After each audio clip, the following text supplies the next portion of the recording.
वेद मार्गणा संपन्न हुई, कषाय मार्गणा प्रारंभ की जाती है। 108 गाथाएं संपन्न हो चुकी थी। अब सुदुखम बहुसस्सम कमख्यतम कसे जीवस संसार गदी मेरम तेण कसाओ तिणम विंती।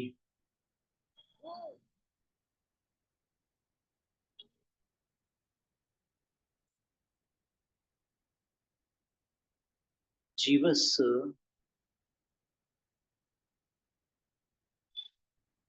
कमख्यतम, जीव का जो कर्म रूपी खेत है। कैसा है कर्म रूपी खेत? सुख दुखम बहुसस्सम, सुख और दुख रूपी अनेक अनाजों का वहां पर वपन हुआ है। जीव के कर्म रूपी खेत में सुख दुख रूपी अनेक अनाज, उसकी फसल है। उसको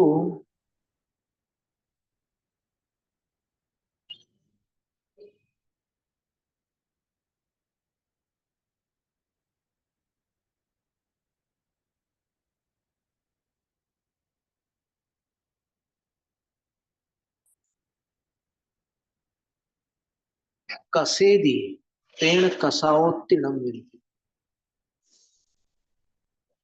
जो वहां किसान कर्षण करते हैं, हल के द्वारा, हाँ, कर्षण, उस खेत का कर्षण करने वाला जो भाव है उसको हम कषाय कहते हैं।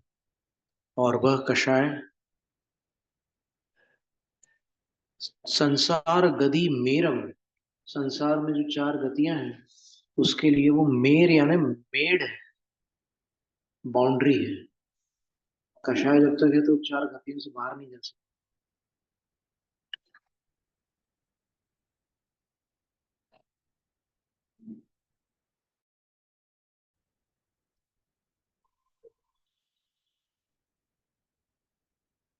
कषाय के वेद और उनके कार्य।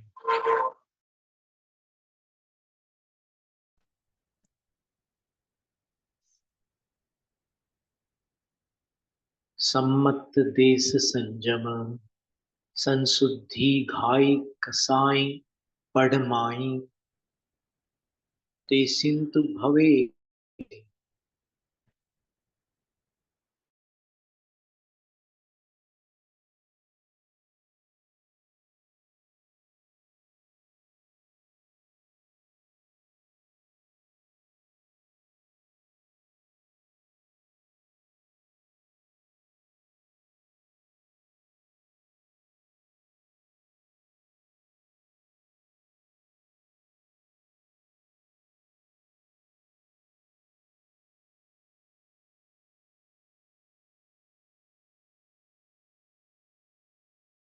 सम्मत देश संयम संशुद्धि, देश शब्द देश संयम के लिए और संयम शब्द संयम के लिए, ठीक है। तो प्रथम कषाय सम्यक घाती है, द्वितीय कषाय देश संयम घाती है, तृतीय कषाय संयम घाती है। यानी अनंतानुबंधी कषाय से सम्यक का घात होता है, अप्रत्याख्यानावरण कषाय से देश संयम का घात होता है, प्रत्याख्यानावरण कषाय से संयम का घात होता है, और संशुद्धि और संज्वलन कषाय से संशुद्धि का घात, यथाख्यात चरित्र।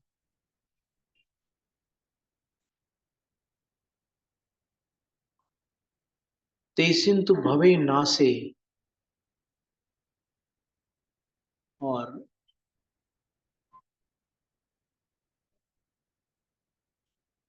उनका नाश होने पर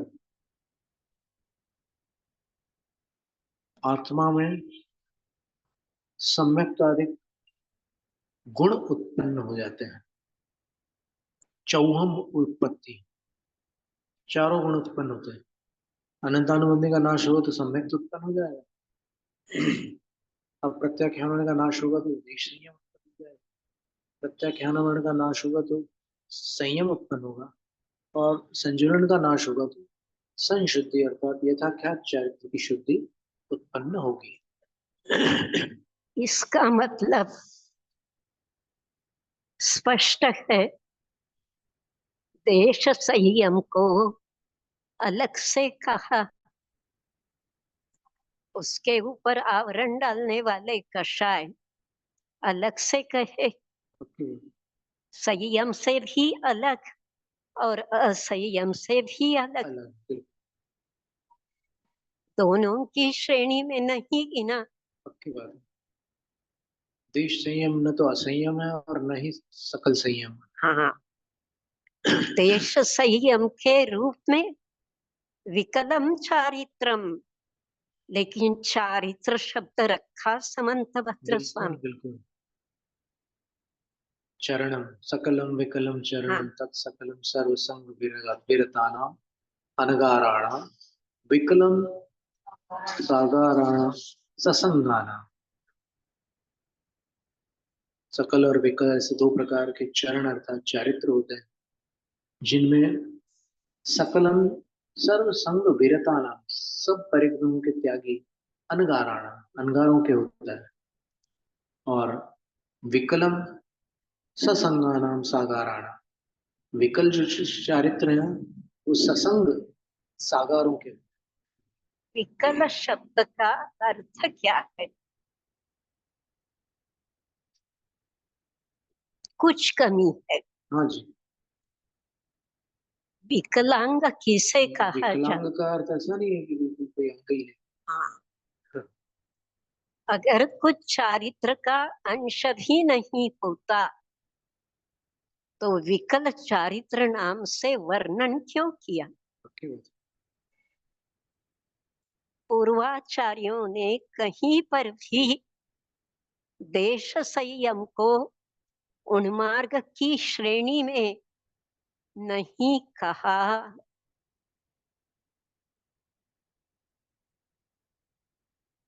बिल्कुल ठीक है। धवला की दूसरी पुस्तक में सब आलाप ही आलाप है। देश संयत के आलाप अलग से कहे, असंयत के आलाप अलग से कहे। वीरसेन स्वामी। बिल्कुल। असंयत के आलापों में देश संयमियों के आलाप अंतर्गर्भित नहीं किए।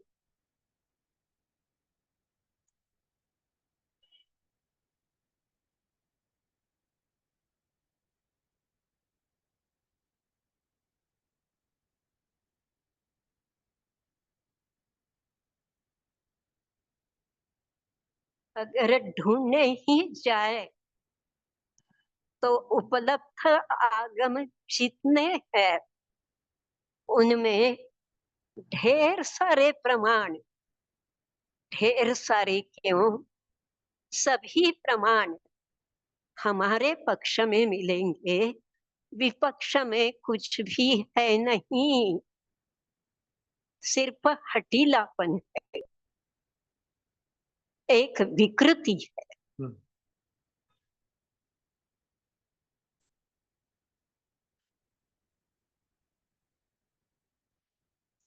चतुर्थ गुणस्थान में पर्याप्त और अपर्याप्त दोनों दशाएं विवक्षित गतियों में संभव है। देश संयत अवस्था दो ही गतियों में और पर्याप्त अवस्था में संभव है। बिल्कुल। क्यों अलग कहा? एकदम से।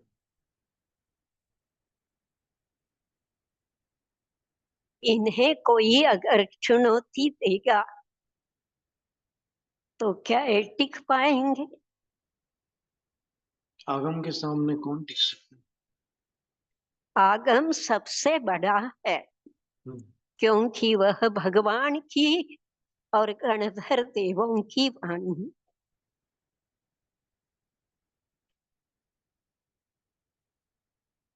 बिल्कुल।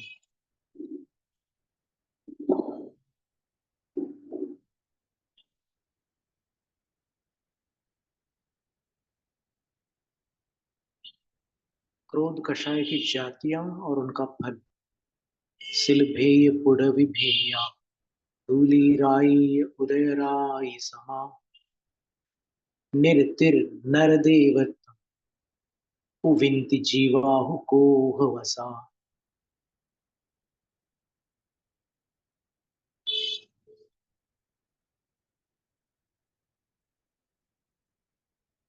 शिलाभेद रूप क्रोध के वश जीव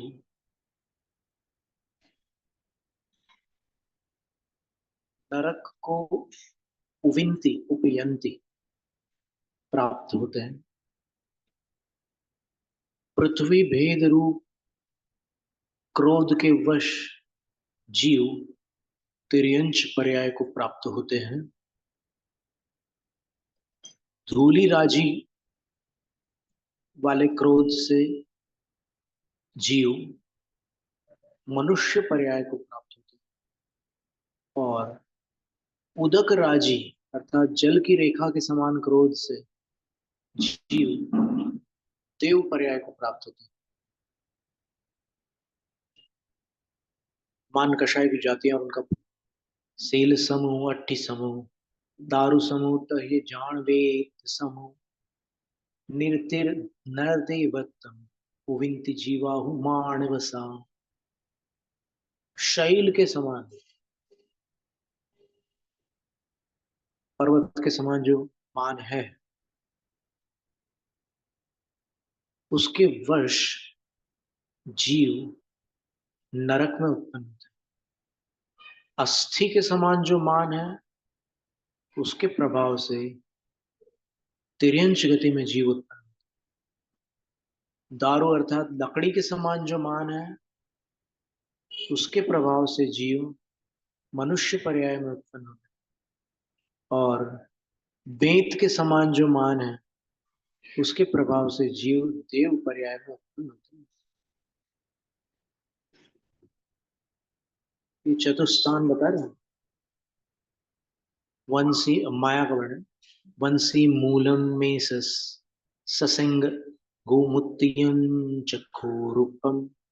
निर्तिर्नरदेवत्व विंत जीवाहु मायवसा। बांस की जड़ जैसी जो माया है उसके प्रभाव से जीव नरक गति में जाता है। फिर मेषस सिंगम मेष का जो श्रृंग है अर्थात मेंढे का जो सींग है वैसी माया से उस माया के प्रभाव से जीव तिर्यंच गति को प्राप्त होते हैं। और गौमूत्रिक जो माया होती है उससे मनुष्य पर्याय की प्राप्ति होती है।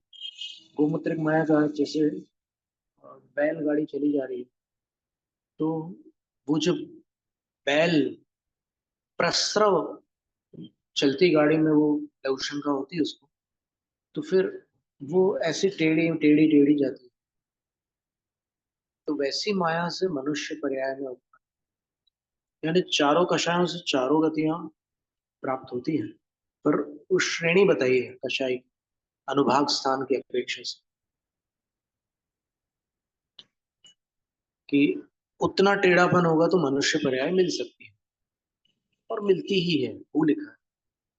और खोरुपम जैसे खुरपा खुरपा होता है तो वो थोड़ा सा बेंड होता है हैंडल के पास बाद में उमड़ा होता है उससे मिट्टी खोदी जाती है।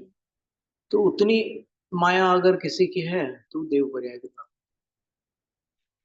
लोभ किमिराय चक्कमलकद दमोयतः चेय जान हारितम। नरतिर नरदेव निर्तिर नरदेवत उविंत जीवाहु लोह वसा। कृमिराग कृमिराग का विस्तार ऐसा है कि कृमि एक पेट का जीव होता है उसको थ्रेड वर्म्स बोलते हैं। तो एकदम बारीक होता है वो जीव। उन जीवों का अगर संग्रह किया जाए किसी रंगीन जल में तो उस जल के सेवन से वो कृमि उसी रंग का मल विसर्जित कर, उस मल को यदि अग्नि में जला दिया जाए तो भी वह वर्ण विनाश को प्राप्त नहीं होगा। इतना प्रगाढ़ वर्ण होता है। तो ऐसे लोभ से, जिसका रंग कभी नष्ट ही नहीं हो सकता, नरक गति प्राप्त होती है। और चक्कमल, चक्के में जहां पर वो ग्रीस वगैरह डालते हैं, वहां बहुत धूल चिपक जाती है।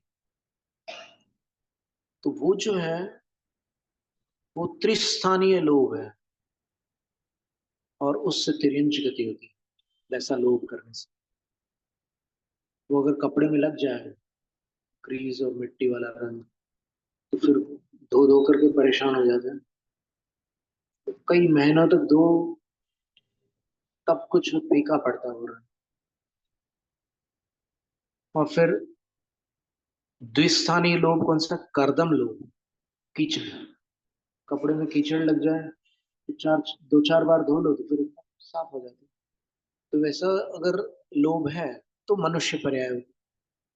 और हल्दी जैसा अगर लोभ है तो देवगति प्राप्त होती है। यानी कीचड़ से भी हल्का रंग हल्दी का होता है। धूप में वैसे ही कम पड़ा, उसमें बस तेल या घी ना मिलाओ, सूखी हल्दी हो तो। यहाँ पर वो ग्राह्य है, तेल और घी वाली हल्दी ग्राह्य नहीं है।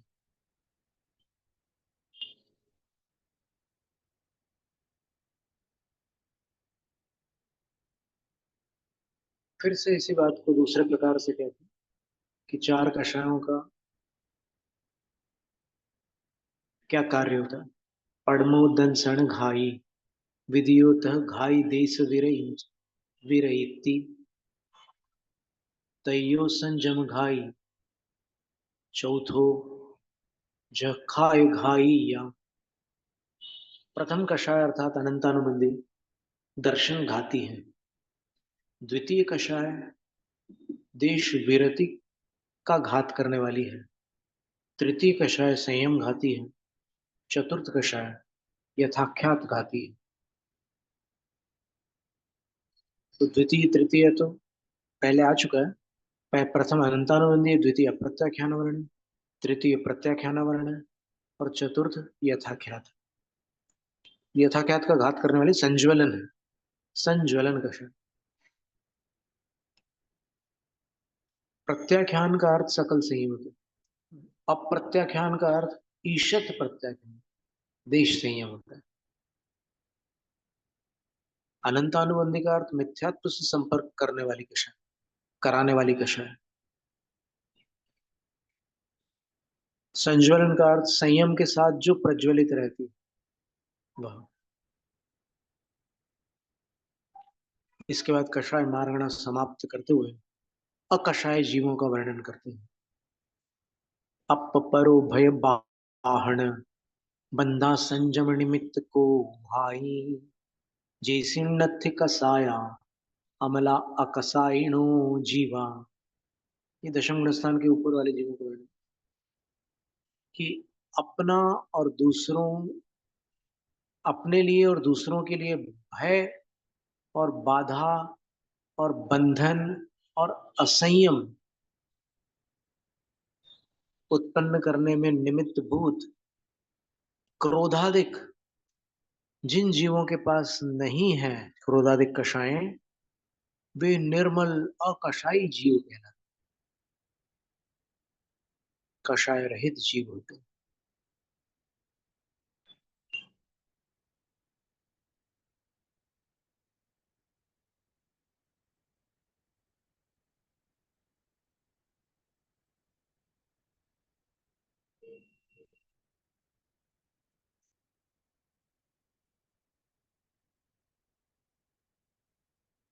उसके बाद ज्ञान मार्गणा का वर्णन है। इसको अपन आगामी सत्र में देखेंगे। एक एक मार्गणा पढ़ने से अंदर व्यवस्थित बैठ जाएगी।